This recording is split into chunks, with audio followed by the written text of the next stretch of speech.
I got so much motherfucking design on right now. Break it down, bring it back, make it clap. I got 3 old thoughts, new block, where that day. Bitches on my line, and you know. Selamat pagi Ibu, selamat pagi teman-teman semua. Saya atas nama Gabriela Maria Pertigente, saya dari kelas 10B. Jadi pada pagi hari ini saya akan menjelaskan materi tentang teks negosiasi. Jadi yang pertama itu ada pengertiannya. Jadi pengertian dari teks negosiasi ini merupakan suatu teks atau tulisan yang berisi kesepakatan di antara kedua belah pihak. Biasanya teks ini terjadi antara pembeli dan penjual yang melakukan suatu penawaran agar bisa mencapai suatu kesepakatan tanpa merugikan pihak satu sama lain. Yang berikut ada struktur. Jadi dalam suatu teks itu yang jelas ada strukturnya.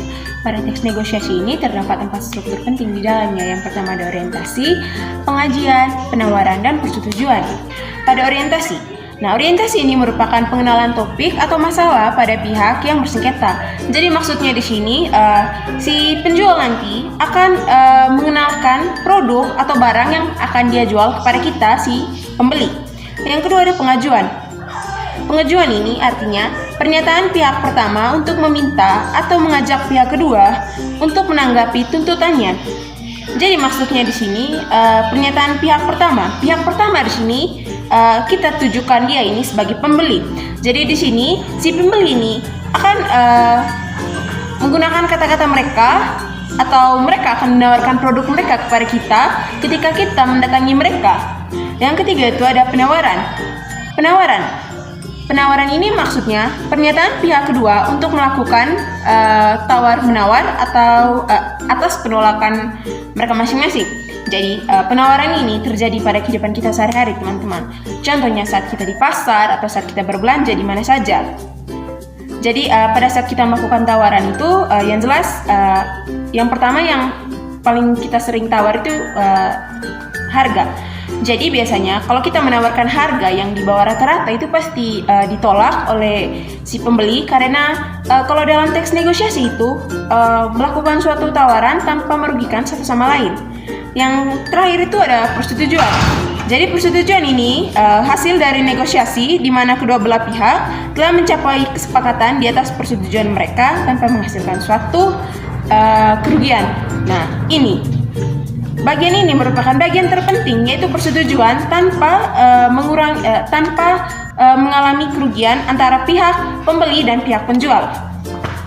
Berikut ada jenis-jenis teks negosiasi. Setelah pada pengertian, ada strukturnya, sekarang kita ke jenis-jenis.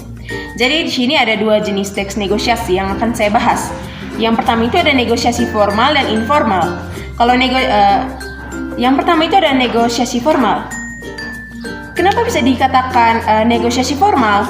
Karena negosiasi ini dibuat dan ditujukan untuk kepentingan formal. Biasanya negosiasi formal ini digunakan pada perusahaan-perusahaan atau bisnis-bisnis.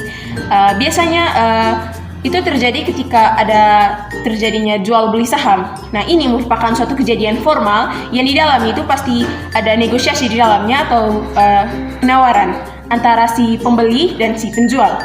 Yang kedua ada teks negosiasi informal. Nah, dikatakan teks negosiasi informal karena teks negosiasi ini sering digunakan pada kehidupan kita sehari-hari. Misalnya saat kita berada di pasar atau di lingkungan keluarga. Pokoknya teks negosiasi informal ini terjadi pada kehidupan kita sehari-hari.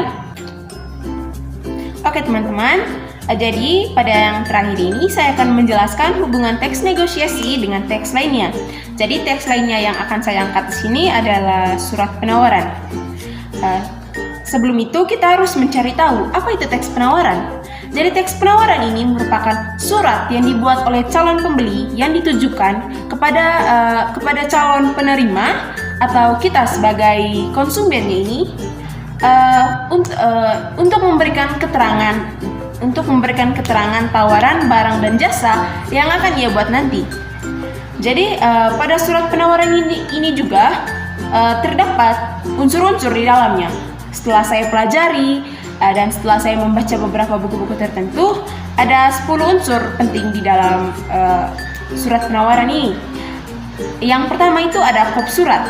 Jadi di dalam kop surat ini juga terdapat 3 komponen utama di dalamnya. Yang pertama ada logo lembaga, ada nama lembaga, dan alamat kontak lembaga serta website dari lembaga tersebut. Yang kedua ada nomor surat. Yang ketiga ada lampiran. Yang keempat ada hal penting dari surat. Yang kelima ada nama kota dan tanggal surat diterbitkan. Yang keenam ada alamat penerima surat. Dalam menuliskan alat penerima surat ini, itu hindari penggunaan kata kepada itu dengan menggunakan singkatan seperti KPD. Itu tidak diperbolehkan sama sekali. Yang ketujuh, ada salam pembuka. Yang kedelapan, ada isi pokok dari surat. Dan isi pokok dari surat ini itu menjelaskan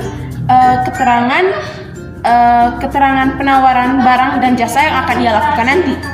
Yang kesembilan, ada kata penutup. Yang ke-10 ada tanda tangan penerima.